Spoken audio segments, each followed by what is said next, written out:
Got a first-time Tesla buyer that's trying to buy a Model S.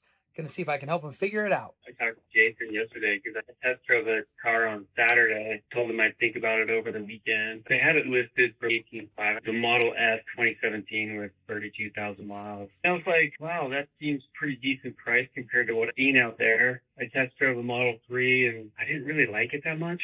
Too small? Yeah, I felt every bump in the road and it just wasn't a comfortable drive for me. Yeah. So I ended up going to drive this Model L, and it was a much better feel and seems like a great car. So coming down to talking numbers, they wanted to throw like a $2,500 like shop fee for all the stuff that they did, and I was like, I'm not going to pay that. I'm not interested. And they were like, okay, let me go talk to my manager or whatever. And so they came back with $20,770. Do you need to finance through them? Yeah. You know what? I do need to finance through them. That was one of the things. And I was like, okay. Did you Like, ask them what the interest rate's going to be? They said it's probably going to be a little bit higher than what I could get on my own. I'm like, okay. Yeah, they mark the rate up so they make more. Okay. So that's not true. I talked to Non-American Credit Union, and Yeah. I qualified for 5.74. Yeah, we have a back end connection to Mountain America, so we can connect to your approval and just go through them and get the same exact rate. And then you don't have to get a cashier's check or any of that stuff. And anyhow, I think I'm looking at the car. It's a 75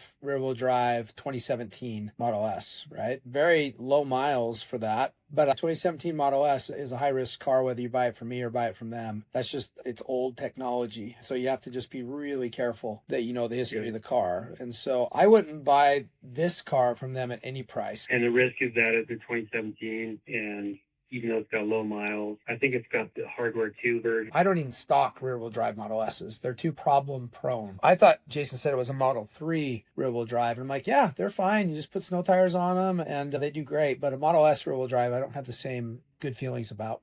So unfortunately, I would not recommend, if you're set on a Model S, I have a 2016, 80,000 miles, but it's a one owner, and the battery tests at an excellent range, and it has free supercharging for life, which is a rare thing. It has enhanced autopilot, which is, at the time, it was a $6,000 upgrade. It's halfway between autopilot and full self-driving. It's a 90D, so it's the bigger battery, and it's all-wheel drive. I can do it after the tax credit for 19 something, so it won't be 17. But even though it's got more miles, it's a much better car. If you want a Model S that qualifies for the tax credit, can't do better than this one. Okay, cool. That's good. So I'm just venturing into this world, and I don't even know what I'm getting into. Yeah, do some thinking about it. And then, like I said, I'm happy to look for them for you. I'll just wait to hear from you. Okay, thank you. You've been so kind. Hey, great talking to you. Thanks, Matt.